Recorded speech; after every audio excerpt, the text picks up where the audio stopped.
함께 마지막 유월절 만찬을 잡수시던 그 자리는 이제 가룟 유다의 갑작스러운 퇴장으로 한순간 분위기가 얼어붙었습니다.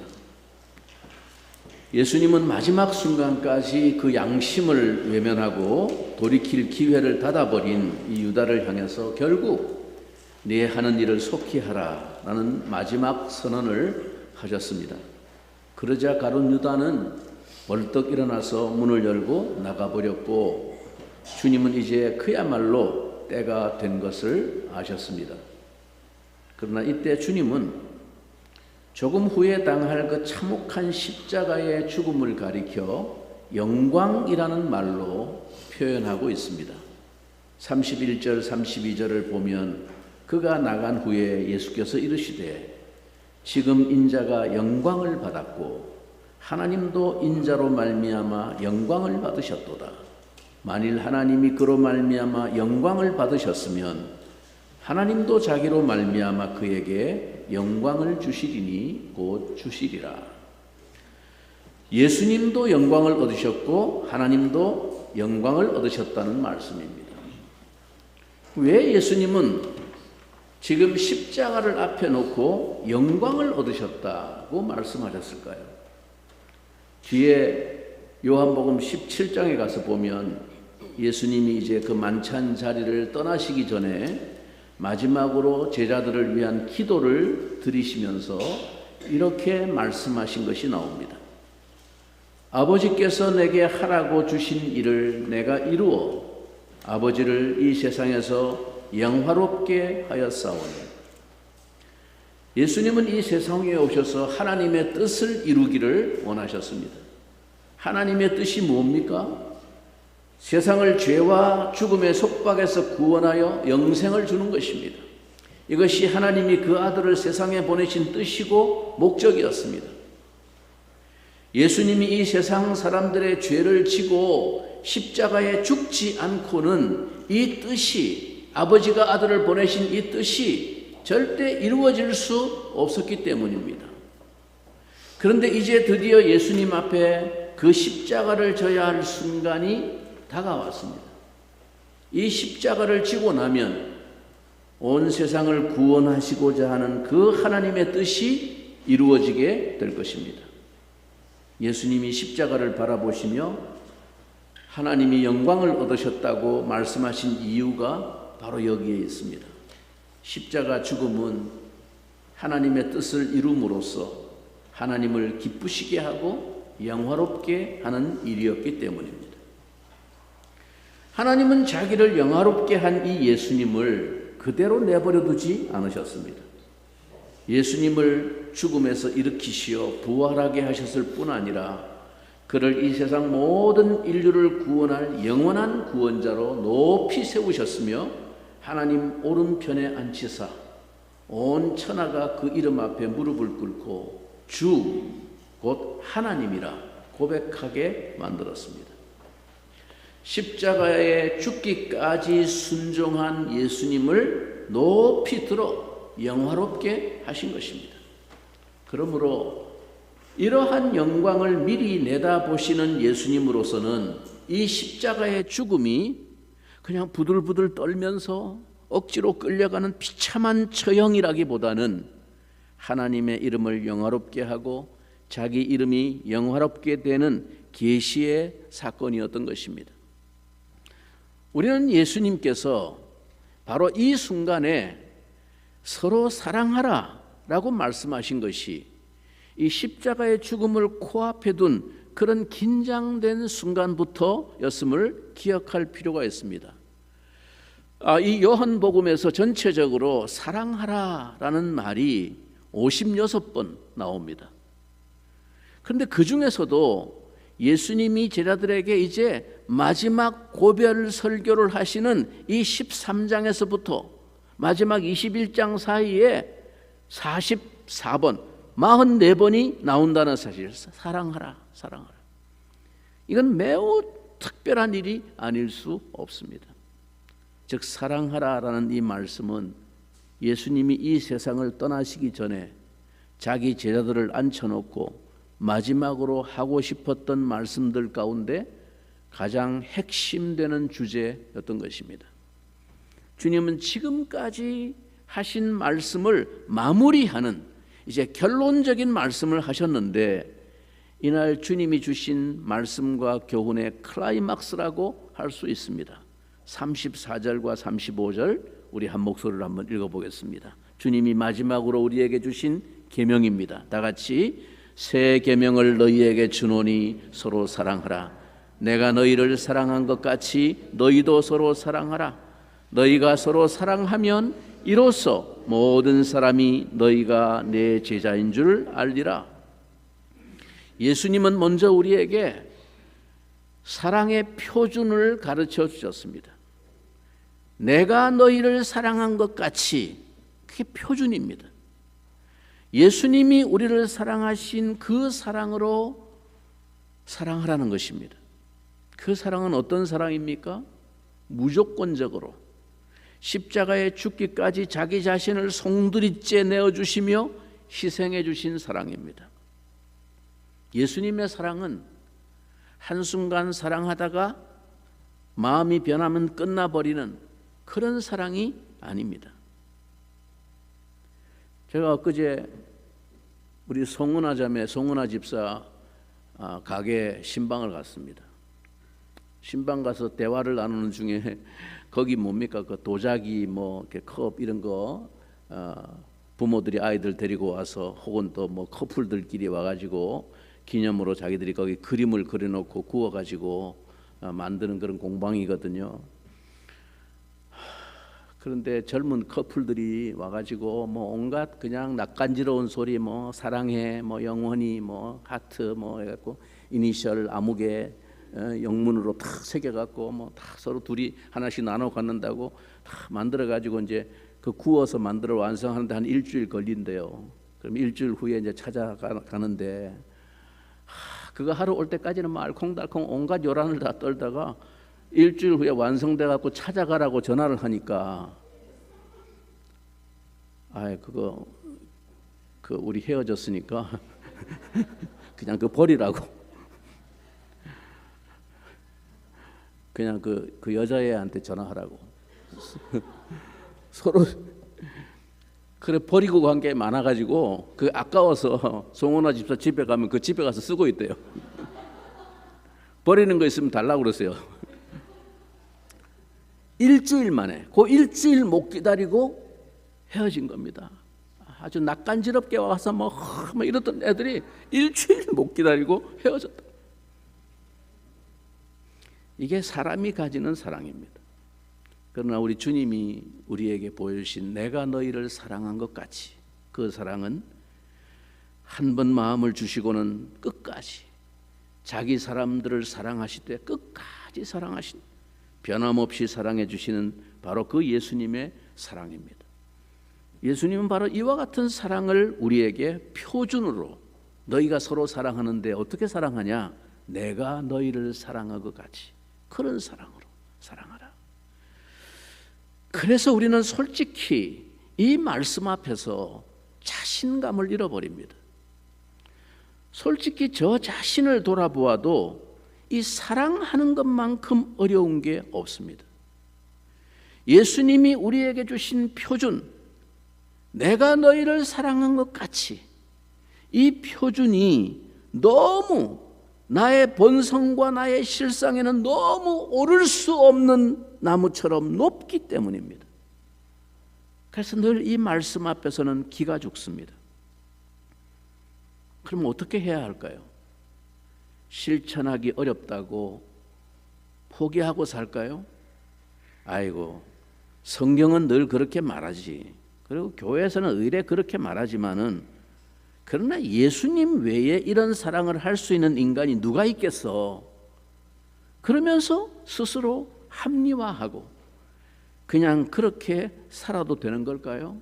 우리는 안 돼. 뭐 예수님이니까 그런 거지. 이렇게 그냥 합리화하고 그냥 살면 될까요? 문제는 우리가 사랑을 실천하지 않으면 우리가 예수님을 진정으로 알 수 없게 된다는 것입니다. 우리가 이 사랑을 포기하면 머리로는 들은 게 있으니까 예수님을 알 수 있을지 모르지만 마음으로는 예수님을 알 수 없게 될 것입니다. 말로는 예수님을 안다고 할지 모르지만 우리의 모습이 예수님을 닮아갈 수 없게 될 것이기 때문입니다. 주님이 이렇게 말씀하시지 않았습니까? 너희가 서로 사랑하면 이로써 모든 사람이 너희가 내 제자인 줄을 알리라. 제자는 선생을 닮아야 합니다. 그 어떤 변명과 합리화를 늘어놓아도 사랑하지 않는다면 절대 예수님의 제자가 될 수 없습니다. 그러므로 우리는 예수님이 우리를 사랑한 것 같이 라는 이 표준에 따라 서로 사랑하기에 힘써야 합니다. 부끄러워도 힘써야 합니다. 여기서 우리가 한 가지 기억해야 할 것은 이 사랑이 추상적이거나 포괄적인 사랑을 말씀한 것이 아니라는 사실입니다. 주님은 이 제자들에게 서로 사랑하라 라는 이 세 계명을 주셨습니다. 여기서 서로라는 말은 1차적으로는 지금 그 말을 듣고 앉아있는 그 자리에 있던 제자들 너희들끼리라는 뜻입니다. 예수님은 거창하게 인류를 사랑하라 그렇게 말씀하시지 않았습니다. 세상 사람들을 너희 손앞에 맡길 테니까 너희가 인류를 사랑해라 그렇게 말씀하고 가지 않았습니다. 다른 누구를 생각하기에 앞서 3년 동안 동고동락한 제자들 상호 간에 너희들끼리 이 사랑을 실천하라고 하신 것입니다. 여러분, 이것은 대단히 중요한 요점입니다. 오늘날 우리에게도 마찬가지입니다. 주님은 우리에게 거창한 사랑을 하라고 말씀하시지 않았습니다. 가까이에 있는 형제들, 서로 얼굴을 마주하고 있는 지체들을 사랑하라고 하셨습니다. 함께 예배드리는 믿음의 형제 자매들을 사랑하라고 하셨습니다. C.S. 루이스가 이런 말을 했습니다. 개개인을 사랑하는 것보다 인류를 사랑한다는 거창한 타이틀을 열렬히 사랑하기 쉽다. 그러나 일반적인 면에서 모든 사람을 사랑한다는 것은 아무도 사랑하지 않는 것에 대한 변명일 수 있다. 전곡을 찌르는 말입니다. 그렇습니다. 사랑은 추상적인 허상을 사랑하는 게 아닙니다. 구체적인 나와 대면하고 만나고 관계하는 구체적인 인격의 그 실체를 사랑하는 것입니다. 내가 만나고 대면하고 실제 관계를 맺고 있는 한 인격을 사랑하는 것입니다. 그것이 서로 사랑하라라는 계명의 핵심입니다. 인류를 사랑하고 사회 정의를 부르짖고 박애주의적인 희생과 헌신을 주장하고 그런 목적으로 기부도 많이 하고 그렇게 할지라도 지금 나와 가까이에 관계하고 있는 한 사람, 한 형제와 지체를 예수님처럼 사랑하고 섬기는 관심을 갖지 않는다면 그 사람은 실상 아무도 사랑하지 않는 사람입니다. 그저 자기 이상과 자기 명분을 사랑하는 것일 뿐입니다. 자기에게 속고 있는 겁니다. 자기는 사랑이 많은 사람이라고 착각하면서 살고 있습니다. 인류를 사랑하고 세계 평화를 위해서 기부하고 얼마나 사랑이 넘치는지 몰라요. 그러나 한 사람도 사랑하고 있지 않습니다. 이 교훈의 초점을 오해하지 말기를 바랍니다. 좀 더 많은 사람을, 나와 관계가 없는 사람을 더 넓게 사랑하지 말라라는 말이 아닙니다. 그러나 사랑은 결코 명분과 이상과 추상적인 관념으로 대신할 수 있는 게 아니라는 말입니다. 사랑은 실체이고 인격적인 관계이고 실천이라는 말입니다. 사도 요한은 나중에 요한 1서 4장 20절에서 이 사랑을 다시 한번 설교합니다. 누구든지 하나님을 사랑하노라 하고 그 형제를 미워하면 이는 거짓말하는 자니 보는 바 그 형제를 사랑하지 아니하는 자는 보지 못하는 바 하나님을 사랑할 수 없느니라. 보이는 사람을 사랑하지 않는 자가 어떻게 보이지 않는 하나님을 사랑할 수 있겠느냐는 말씀입니다. 그러므로 우리는 지금 나와 가까이에 있는 보이는 사람을 하나님이 함께하게 하신 사람들, 가족, 지체들, 형제 자매를 사랑하기에 힘써야 합니다. 그것이 서로 사랑하라는 주님의 이 계명에 순종하는 일입니다. 마태복음에는 우리가 너무나 잘 아는 유명한 일화가 기록되어 있습니다. 예수님에게 어느 날 한 율법사가 찾아와서 나눈 대화입니다. 율법사가 예수님을 시험하려고 질문을 던집니다. 선생님, 율법 가운데 어느 것이 가장 중요한 계명입니까? 예수님께서 대답하셨습니다. 네 마음을 다하고 네 생명을 다하고 네 뜻을 다해서 주 너의 하나님을 사랑하여라. 이것이 가장 중요하고 으뜸되는 계명이다. 그리고 둘째 계명도 이와 같다. 내 이웃을 내 몸처럼 사랑하여라. 모든 율법과 선지자들의 말씀이 이 두 계명에서 다 나온 것이다. 이것은 기독교의 본질적인 핵심입니다. 사도 요한은 이 사랑에 관해서 이렇게 말합니다. 아마 사랑에 관해서 가장 자주 설교하고 가르치고 언급한 사도가 바로 사랑의 사도 요한입니다. 요한일서 4장 7절에 사랑하는 자들아 우리가 서로 사랑하자. 사랑은 하나님께 속한 것이니 사랑하는 자마다 하나님으로부터 나서 하나님을 알고 사랑하지 아니하는 자는 하나님을 알지 못하나니 이는 하나님은 사랑이심이라. 하나님을 빼놓고는 사랑을 말할 수 없고 사랑을 빼놓고는 하나님을 말할 수 없습니다. 그러나 자기 자신을 이 시간 한번 돌아보십시오. 대부분 가장 결핍되어 있는 것이 사랑일 것입니다. 여러 가지 일을 하고 있지만 내면을 들여다보면 사랑의 그림자마저 찾기 힘들 정도로 마음이 삭막하고 각박해져 있는 사람이 많습니다. 하나님을 믿는 것에도 얼마나 이기적인지 모릅니다. 그렇기 때문에 사실은 은혜 없이는 안 되는 사랑입니다. 은혜를 받아야만 그런 사랑을 할 수 있습니다. 여러분, 그러면 은혜가 뭡니까? 은혜는 핵심적으로 한마디로 말하면 은혜가 뭐냐? 은혜는 나의 본성을 넘어서고 덮어버리는 신적인 선물을 말합니다. 내 속에서 나오는 본성이 아니기 때문에 그것을 은혜, 즉 신의 선물이라고 말하는 것이죠. 나에게 없는 겁니다. 예수님이 서로 사랑하라는 명령을 주시면서 새 계명을 준다고 말씀하신 이유도 바로 여기에 있습니다. 은혜를 받아서 하는 사랑이기 때문입니다. 예수님이 요약해 주신 구약의 이 두 계명, 온 이스라엘 사람들이 다 알고 있는 이 두 계명은 하나님을 사랑하는 것이고 사람을 사랑하는 겁니다. 이건 모르는 사람 아무도 없습니다. 이스라엘 사람 치고 이건 모르는 사람이 아무도 없습니다. 그런데 왜 예수님은 우리에게 새 계명을 준다고 하실까요? 결국 똑같은 얘기하면서 사랑해라, 똑같은 얘기인데 왜 주님은 새 계명이라고 말씀하실까요? 구약시대 오래전부터 이미 사랑에 관한 계명을 충분히 주셨는데 왜 예수님의 이 말씀이 새 계명이 되는 이유는 무엇입니까?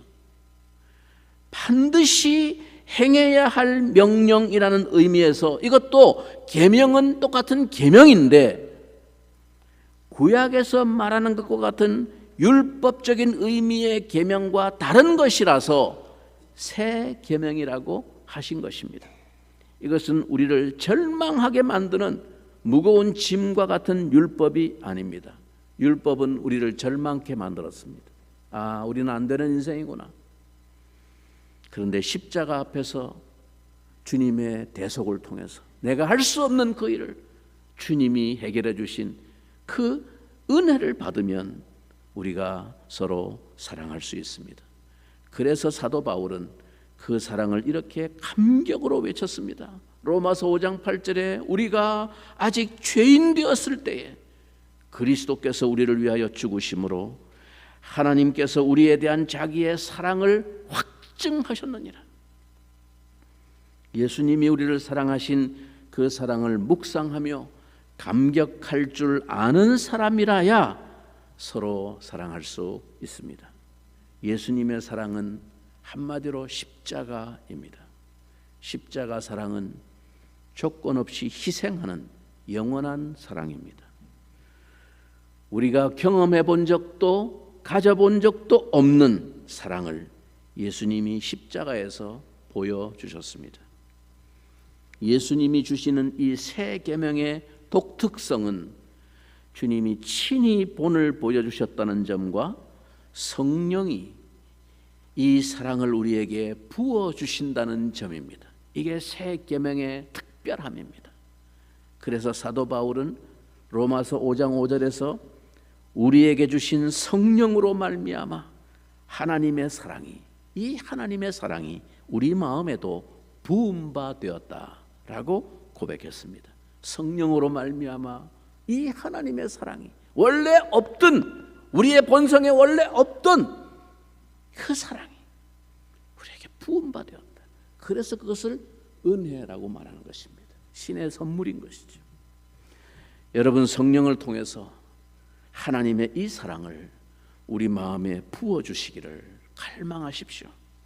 그러면 우리도 비로소 예수님이 우리를 사랑하신 것 같은 그 사랑으로 서로 사랑할 수 있습니다. 자, 그런데 주님께서 이처럼 비장한 언어로 당신이 영광을 얻으시고 이제 아버지께로 떠날 시간이 되었다고 하시면서 제자들을 향해 유언 같은 말씀을 새 계명으로 주신다고 하니까 베드로가 역시 또 나서서 질문을 합니다. 도대체 주님이 어디로 가신다는 얘기입니까? 내가 떠났는데 너희들이 올 수 없는 곳으로 간다 이러시니까 도대체 어디로 가신다는 말입니까? 자, 다 같이 36절을 읽겠습니다. 오늘 본문 36절입니다. 한 목소리로 시몬 베드로가 이르되 주여 어디로 가시나이까? 예수께서 대답하시되 내가 가는 곳에 내가 지금은 따라올 수 없으나 후에는 따라오리라. 바로 이 구절에서 여러분이 잘 아는 그 유명한 주여 어디로 가시나이까? 쿠오바디스 도미네라는 말이 나온 것입니다. 로마의 네로 황제의 박해가 절정에 달하자 당시 로마에 머물고 있던 교회 지도자 베드로는 엄청난 신변의 위협을 느끼게 되었습니다. 그때 그를 존경하고 사랑하는 성도들이 와서 눈물을 흘리면서 간청을 했습니다. 사도님, 우리는 죽어도 괜찮습니다. 그러나 사도님께서 돌아가시기라도 한다면 로마 교회는 완전히 흩어지고 맙니다. 그러니 부디 몸을 피하십시오. 성도들이 하도 눈물겹게 간청을 하자 베드로는 이 환란이 지날 때까지 당분간 몸을 피하기로 하고 밤중에 그 로마시를 빠져나왔습니다. 한참 걸어가는데 새벽이 가까워져 올 무렵에 그는 그 유명한, 지금 로마에 가면 그 아피아 가도에 그 유적들이 남아있죠. 그 아피아 가도로 무거운 발걸음을 옮기고 있었습니다. 이었고 날이 밝기 시작했습니다. 동쪽에서 찬란한 황금빛을 뿜으며 떠오르는 그 태양이 그의 눈에 들어왔습니다. 그는 그 태양을 보는 순간 현란한 태양빛 속에서 예수 그리스도의 모습을 환상으로 보고는 깜짝 놀라서 다급히 그 자리에 무릎을 꿇었습니다. 그리고는 이렇게 물었습니다. 주여 어디로 가시나이까? 그 당시에 사용하던 로마의 라틴어로 말하면 쿠오바디스 도미네입니다. 그때 예수님은 베드로에게 이렇게 대답하셨습니다. 네가 내 백성을 버리고 나왔으니까, 내가 가서 그들을 위해서 한 번 더 십자가에 못 박혀 죽으려고 한다. 이 말에 충격을 받은 베드로는 한참 동안 고개를 떨군 채 그 자리에서 일어나지 못했습니다. 한동안 침묵 속에 앉아있던 베드로는 드디어 결심이 선 듯이 몸을 일으켜 자기가 오던 길로 다시 발걸음을 돌렸습니다. 예수님이 그곳으로 가신다는데 나도 따라가야지. 로마로 돌아간 그는 결국 체포되어서 십자가형을 받게 되었습니다. 그는 자기와 같은 죄인이 감히 스승 되신 예수님처럼 십자가에 똑바로 못 박힐 수가 없다며 자기를 거꾸로 매달아 달라고 요청했습니다. 그리하여 그는 자기 요청대로 십자가에 거꾸로 달림으로 영광스러운 순교의 제물이 되었다고 합니다. 이것이 헬리크 시엔키에비치의 쓴 소설 쿠오바디스, 1905년에 노벨 문학상을 받고 뒤에 영화로 만들어져서 온 세계에 더 유명해진 그런 이야기죠. 물론 이것은 성경에 있는 그대로의 내용은 아닙니다. 하나의 전설일 수 있습니다. 그러나 이것은 소설이기는 하지만 상당한 당시의 역사적인 전승과 근거를 가지고 쓴 것으로 알려져 있습니다. 베드로가 로마에서 주님을 따라가려다가 마침내 십자가에서 순교했다는 것은 많은 기독교 역사학자들이 인정하고 있는 정설입니다. 오늘 우리가 읽은 이 본문을 읽으면서 쿠오바디스의 내용을 떠올리게 됩니다. 본문 33절에서 예수님은 제자들에게 아직은 자신이 그들과 잠시 함께 있겠지만 장차 그들을 떠나갈 것이라는 말씀을 하셨습니다. 이 말씀을 듣고 어리둥절해진 제자들이 서로 눈치를 보며 질문할 기회를 찾고 있을 때 베드로가 침묵을 깨고 주님께 이렇게 물었습니다. 주여, 어디로 가시나이까? 베드로의 이 질문은 의미가 있는 질문입니다. 왜냐하면 주님은 처음에 베드로를 부르실 때 뭐라고 말했습니까? 갈릴리 바닷가에서 베드로를 제자로 부르실 때 뭐라고 불렀습니까? 나를 따라오너라. 내가 너로 사람을 낚는 어부가 되게 하리라고 약속하셨기 때문입니다. 베드로는 주님께서 따라오라고 해서 따라왔습니다. 3년 동안 따라왔습니다.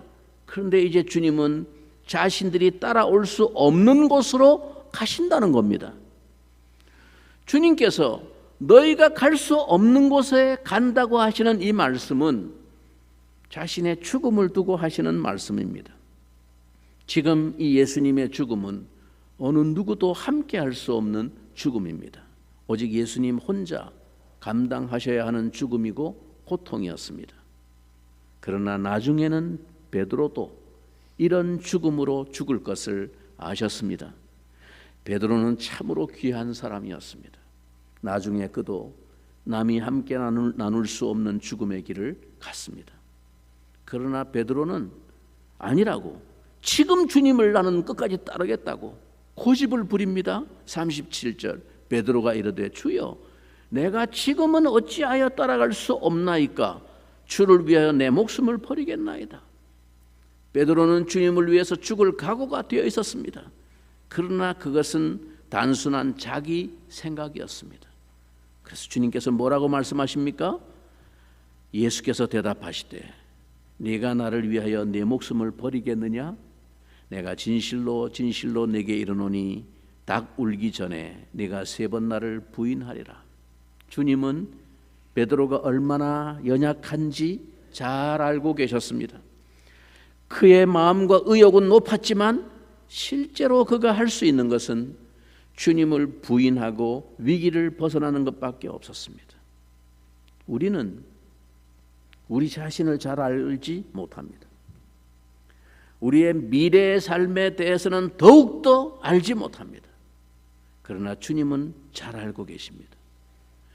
지금 우리가 얼마나 자기 자신을 모르고 단순히 의욕만 가지고 있는지, 그러나 나중에는 주님께 어떻게 사용될 것인지를 다 알고 계십니다. 주님은 베드로가 자기 자신을 아는 것보다 더 잘 알고 계셨습니다. 이것은 베드로의 힘으로는 감당할 수 없는 너무나도 큰 시험이었습니다. 베드로가 베드로일 수 있었던 때는 성령이 임하고 나서야 그의 마음에 주님의 영이 충만했을 때입니다. 우리에게는 많은 계획도 있고 나름대로 열심도 있습니다. 그러나 우리가 할 수 있는 것은 아무것도 없다는 것을 인정해야 합니다. 오직 주님의 영이, 성령이 우리 마음에 임하셔서 우리 안에 있는 열등감과 상처를 치료하고 내 안에 주의 평화가, 샬롬이 충만해질 때 주님이 주시는 힘으로 우리는 서로를 사랑하고 또 무엇인가를 할 수 있을 뿐입니다. 우리의 의욕이 이 세상에서는 통합니다. 의욕이 있고 열정이 있고 적극적인 사람은 많은 일을 해낼 수 있습니다. 그러나 하나님의 일은 그렇지 않습니다. 세상의 방식이 하나님의 일에는 통하지 않습니다. 왜냐하면 사탄이 너무나 간교하기 때문입니다. 사탄은 사람을 다루는데 천재입니다. 어떻게 하면 이 사람을 넘어지게 하고 누구를 치면 그 전체 조직이 와해되는지를 너무나도 잘 알고 있습니다. 그날 밤 제자들이 할 수 있는 최선의 일은 무엇이었습니까? 그들이 시험에 들지 않도록 기도하는 일뿐이었습니다. 그러나 그들은 자신들의 의욕과 열심만 믿고 이 진짜 중요한 일을 간과한 채 다 자빠져 잤습니다. 오늘날 우리는 이 세상 일이 아니라 하나님의 일을 하고 있습니다. 하나님의 일은 성령의 능력이 아니고서는 아무것도 할 수 없습니다.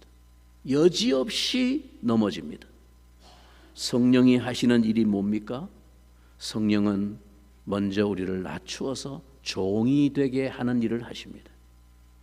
그래서 이 일을 내 혈기가 아닌 온유와 사랑으로 하게 합니다. 서로 사랑하는 일은 이때 비로소 가능해집니다. 온유와 겸손은 사탄이 항상 패배한 방법입니다. 혈기와 술수에는 그토록 능한 마귀도 자기를 종으로 낮추는 겸손의 사람 앞에는 이길 방법이 없습니다. 신앙생활이란 한마디로 예수님을 따라가는 것입니다.